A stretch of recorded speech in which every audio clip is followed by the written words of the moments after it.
एक बेहद महत्वपूर्ण विषय पर जो पूरा देश आजकल ऑब्जर्व कर रहा है, उसको लेकर के ये प्रेस कॉन्फ्रेंस हम लोगों ने आयोजित की है, जिसका जिक्र पूरे देश में हो रहा है कि ईडी, सीबीआई का दुरुपयोग किस तरह से पूरे देश में किया जा रहा है।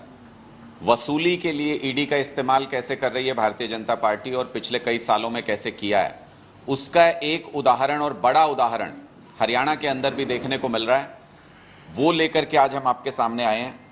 जब से इंडिया गठबंधन के तहत आम आदमी पार्टी के उम्मीदवार डॉक्टर सुशील गुप्ता जी को हमने मैदान में उतारा कुरुक्षेत्र से, तब से हमारी टीमें कुरुक्षेत्र लोकसभा के गांव-गांव में जा रही हैं और हर जगह पर लगभग बहुत जबरदस्त विरोध भारतीय जनता पार्टी का देखने को मिल रहा है।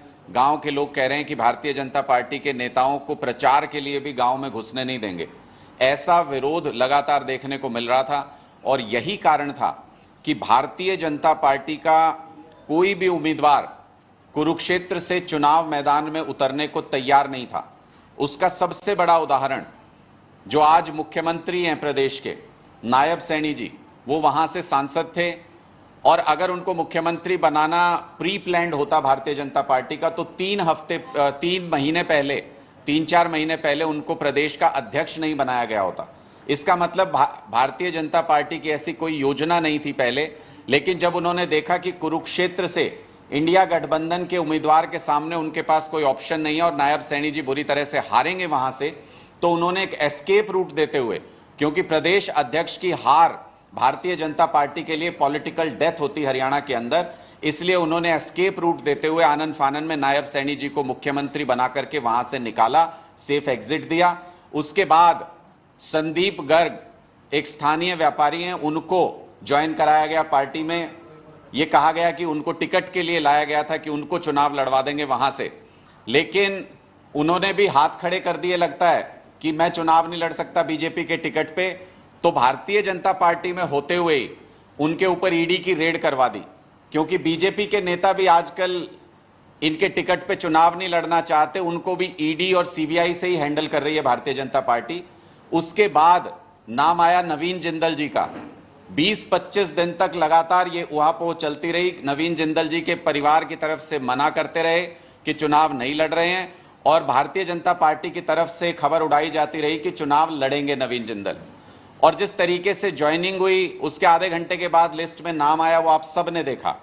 लेकिन हमारा प्रश्न ये है कि खुद कुरुक्षेत्र की धरती पर आकर के प्रधानमंत्री नरेंद्र मोदी जी ने जिसको लुटेरा कहा हो, जिसको भारतीय जनता पार्टी कोयला घोटाले का मास्टरमाइंड बताती रही हो, जिसको प्रकाश जावड़ेकर जी ने सबसे बड़ा कोयला चोर बताया हो, ऐसे व्यक्ति को आखिर भारतीय जनता पार्टी ने कुरुक्षेत्र का लोकसभा चुनाव का टिकट क्यों दिया? क्या ऐसे कारण रहे और कैसे वॉशिंग मशीन में धो करके साफ करके नवीन जिंदल जी को यह टिकट दिया गया? इसके बारे में भारतीय जनता पार्टी को स्पष्ट करना चाहिए। बताया जाता है कि जिंदल जी चुनाव लड़ना नहीं चाहते थे, उनका मन नहीं था, लेकिन ईडी के जोर पर जबरदस्ती एक तरीके से किडनैप करके उनको चुनाव मैदान में उतार दिया गया है। जो मजबूरी का उम्मीदवार हो, जो मजबूरी में चुनाव लड़ रहा हो, वो जनता की क्या सेवा करेगा, ये सब लोगों को समझ में आ रहा है। और इसलिए उनके अनाउंसमेंट के बाद भी कुरुक्षेत्र में किसी तरीके का कोई बज क्रिएट नहीं हुआ, लोगों के अंदर किसी भी तरीके का कोई रुझान नहीं है उनको लेकर। लेकिन कुछ तथ्य हैं जिनको समझना बहुत जरूरी है कि कैसे ईडी और सीबीआई का दुरुपयोग भारतीय जनता पार्टी कर रही है और कैसे लोकतंत्र के ऊपर ईडी और सीबीआई का इस्तेमाल करके कब्जा कर लिया है भारतीय जनता पार्टी ने। ईडी ने अप्रैल 2022 में जिंदल जी के ठिकानों पर छापा मारा, नवीन जिंदल जी की कंपनियों पर, उनके ठिकानों पर एक बहुत बड़ी छापेमारी हुई।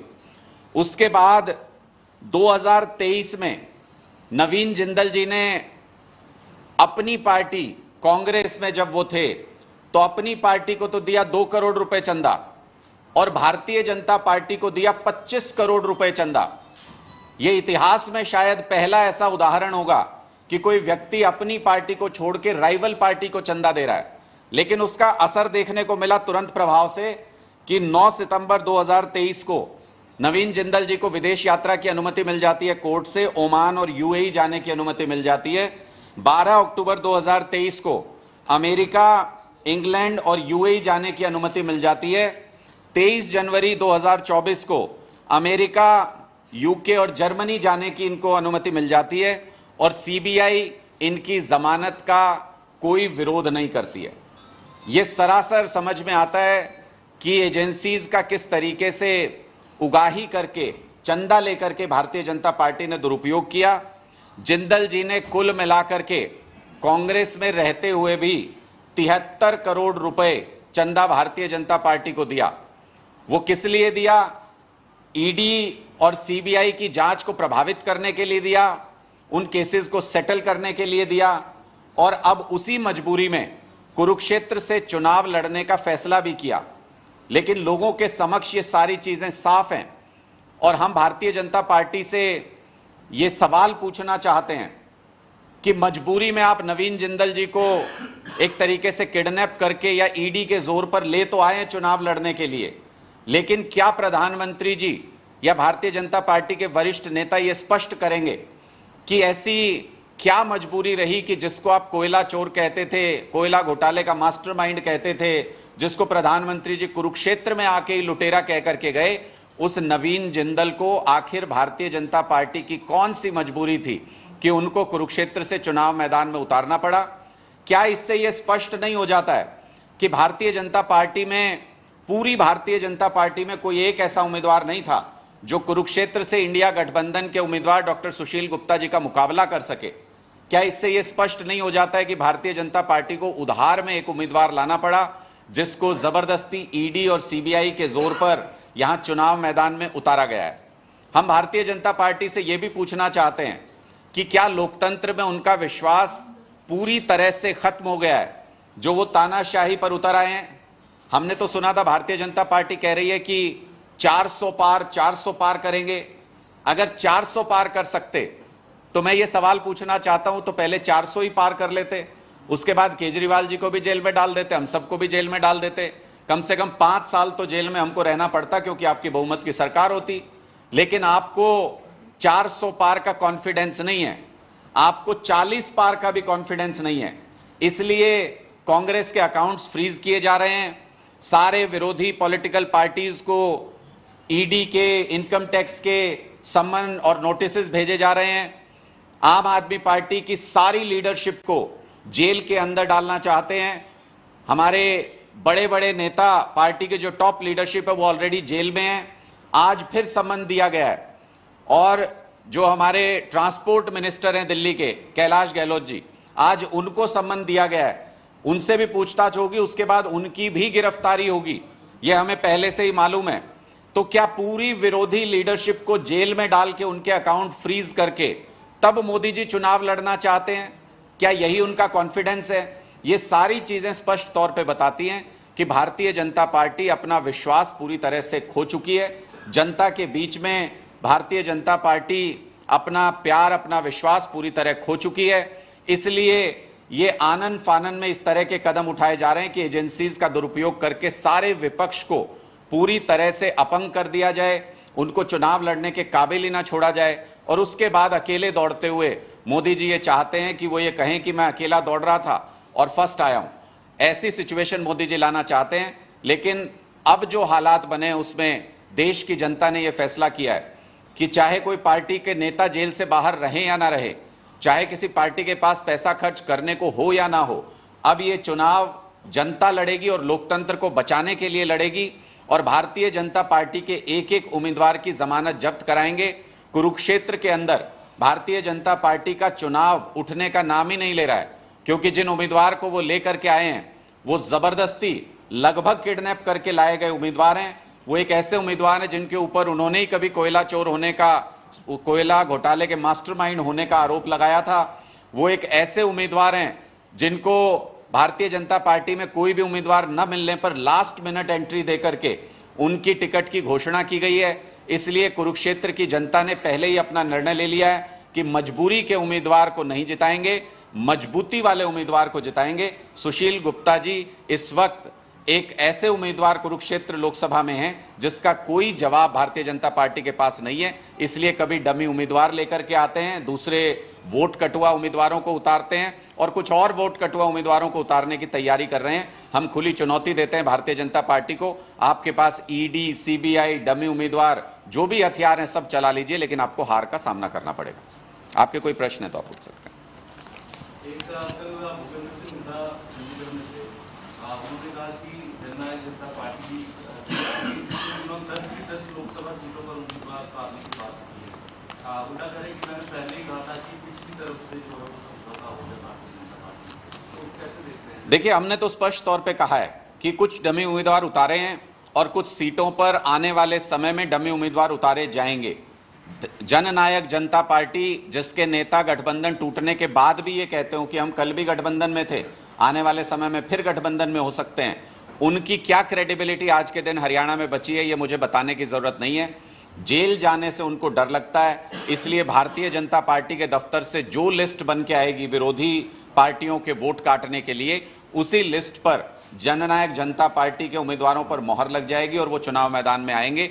ऐसा हमको उम्मीद है और हमें यह भी उम्मीद है कि हरियाणा के लोग इस चालबाजी को पूरी तरह से समझ रहे हैं। भारतीय जनता पार्टी की साजिशें पूरी तरह से एक्सपोज हो गई हैं और अब ये चुनाव जनता बनाम मोदी ये चुनाव हो रहा है, इसलिए जनता जीतेगी, भारतीय जनता पार्टी हारेगी, इंडिया जीतेगा, एनडीए हारेगा। जिंदल के खिलाफ अभी सीबीआई के केसेस चल रहे हैं, तो क्या आप ये कह रहे हैं कि विशुद्ध रूप से ईडी और सीबीआई के प्रेशर में उन्होंने बीजेपी ज्वाइन की, उनको टिकट दिया गया? मुझे नहीं लगता कि इसमें किसी प्रकार का कोई संदेह किसी भी व्यक्ति को अब रह गया है कि ईडी और सीबीआई के दबाव में नवीन जिंदल जी को चुनाव मैदान में जबरदस्ती उतारा गया है। हमारे पास बहुत सारे लोगों के जरिए यह सूचना आई 20-25 दिन तक, जब यह चर्चा चलती रही कि नवीन जिंदल जी आएंगे चुनाव मैदान में। बहुत सारे उनके करीबी लोगों ने यह कंफर्म किया कि नहीं, वो चुनाव नहीं लड़ेंगे। हर वो तरीका इस्तेमाल करने के बाद नवीन जिंदल जी ने हर वो संभव प्रयास किया होगा कि उनको चुनाव मैदान में न उतरना पड़े, लेकिन भारतीय जनता पार्टी ने ईडी और सीबीआई के दम पर, मुझे लगता है कि जो संदीप गर्ग के यहां पर जो छापेमारी हुई वो एक अल्टीमेटम था कि जब हम भारतीय जनता पार्टी में एक व्यक्ति जो चुनाव लड़ने से मना कर रहा है उसके ऊपर छापेमारी करा सकते हैं, तो आप तो अभी हमारी पार्टी में भी नहीं है। उसके तुरंत बाद नवीन जिंदल जी का हां कर देना, पार्टी में शामिल हो जाना और आधे घंटे के अंदर टिकट का अनाउंसमेंट होना, यह साफ दिखाता है कि उनके अनाउंसमेंट के लिए लिस्ट को रोका गया था काफी समय से और लिस्ट को रिलीज करना सिर्फ उनकी ज्वाइनिंग पर निर्भर कर रहा था। इसलिए यह स्पष्ट है कि उनको मजबूरी में यहां से चुनाव लड़ना पड़ रहा है। वो कहीं से भी चुनाव लड़ने को तैयार नहीं थे। मजबूरी के इस उम्मीदवार को कुरुक्षेत्र की जनता नहीं ढोना चाहती है। एक कैलाश गहलोत जी शायद पेश हो गए, उनसे पूछताछ चल रही है ईडी के ऑफिस में, किसी जी का इसमें नाम आ रहा है, आपको क्या लगता है ये कड़ी कहां तक जा रही है लोगों की? हमें तो आम आदमी पार्टी के आखिरी कार्यकर्ता तक भारतीय जनता पार्टी इस कड़ी को लेकर के जाएगी, क्योंकि उनको लगता था कि अरविंद केजरीवाल को गिरफ्तार करने के बाद यह सिलसिला रुक जाएगा। लेकिन हमने तो पहले ही कहा था, अरविंद केजरीवाल सिर्फ एक व्यक्ति नहीं है।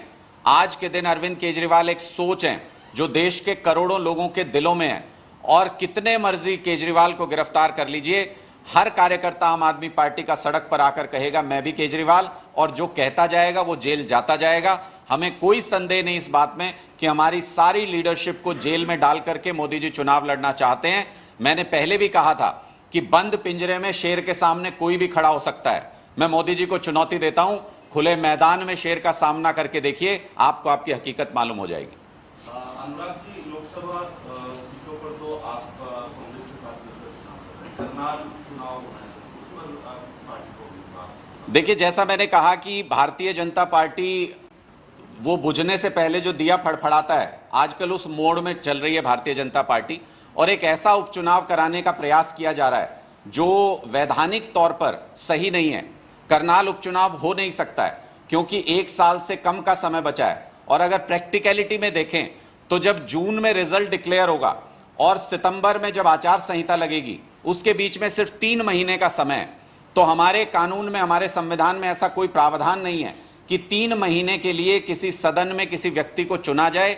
और प्रैक्टिकल तौर पर अगर देखें तो सभी पार्टियों के जो भी वहां पर कैंडिडेट खड़े होंगे वो करोड़ों रुपए का, लाखों रुपए की बर्बादी होगी, जनता के पैसे की। इस इंतजाम में, पूरे चुनाव के इंतजाम में जो करोड़ों रुपए खर्च होंगे वो भी जनता के पैसे की बर्बादी है। इसी तरीके का एक निर्णय महाराष्ट्र हाईकोर्ट ने, मुंबई हाईकोर्ट ने दिया है जहां पर उन्होंने कहा है कि एक नोटिफिकेशन जो जारी किया था चुनाव आयोग ने उपचुनाव को, उसको रद्द किया है। हरियाणा का केस उससे मिलता जुलता है, उससे भी ज्यादा, उससे कम समय के लिए ये चुना जाना है यहां पर सदस्य को। इसलिए मुझे लगता है कि कोई उपचुनाव करनाल में होने नहीं जा रहा है। ये सिर्फ भारतीय जनता पार्टी ने, मैंने कहा तो उनकी कोई प्लानिंग नहीं थी नायब सैनी जी को मुख्यमंत्री बनाने की। ये तो आनन फानन में उन्होंने गोटियां चली और उसमें कई पासे उन्होंने गलत चल दिए हैं भारतीय जनता पार्टी ने, जिसका उनको आने वाले समय में परिणाम भुगतना पड़ेगा। एक प्रजातंत्र बचाओ रैली हो रही है, उसको लेकर क्या कहना है? देखिए, पूरी कल दिल्ली के अंदर भी एक बहुत विशाल रैली पूरे इंडिया गठबंधन की होने जा रही है, जिसमें अरविंद केजरीवाल जी की गिरफ्तारी के विरोध के साथ साथ लोकतंत्र पर जिस तरीके से भारतीय जनता पार्टी हमला कर रही है, उसको भी वहां पर निशाना बनाया जाएगा। लोगों को जागरूक करने के लिए रैली की गई है और आप देखेंगे कि विशाल जनसमूह कल उस रैली में हिस्सा लेने के लिए पहुंच रहा है। मुझे ये कहते हुए जरा भी हिचक नहीं है कि अब सड़कों के ऊपर लोगों को संघर्ष करना पड़ेगा लोकतंत्र को बचाने के लिए। ऐसा समय नजदीक आ रहा है, क्योंकि भारतीय जनता पार्टी में शर्म नाम की कोई चीज नहीं बची है। चुनाव आचार संहिता लागू होने के बाद यह कहा जाता है कि सारी एजेंसीज, पूरा प्रशासन वो चुनाव आयोग को रिपोर्ट करता है, लेकिन पता नहीं क्यों चुनाव आयोग आंखें मूंदे हुए बैठा हुआ है और भारतीय जनता पार्टी के इशारे पर ईडी, सीबीआई और सारी एजेंसीज, पुलिस, वो भारतीय जनता पार्टी के इशारे पर काम कर रही हैं, जबकि इनका कंट्रोल इस वक्त चुनाव आयोग के हाथ में होना चाहिए था। अगर एजेंसी को रेड करनी है तो फिर उनको शराब घोटाले के मुख्य अभियुक्त ने जो 60 करोड़ रुपए भारतीय जनता पार्टी के अकाउंट में डाले, उसके लिए जेपी नड्डा जी के यहां, अमित शाह जी के यहां और नरेंद्र मोदी जी के यहां पर रेड करनी चाहिए, ताकि उस पैसे की बरामदगी भी हो सके और जो लिंक एस्टेब्लिश हो रहा है, क्राइम का पैसा जो इन नेताओं के, इन भारतीय जनता पार्टी के अकाउंट में जाते हुए नजर आ रहा है, उस क्राइम के पैसे की चेन को भी अच्छे तरीके से पकड़ा जा सके। थैंक यू जी। एक ज्वाइनिंग है।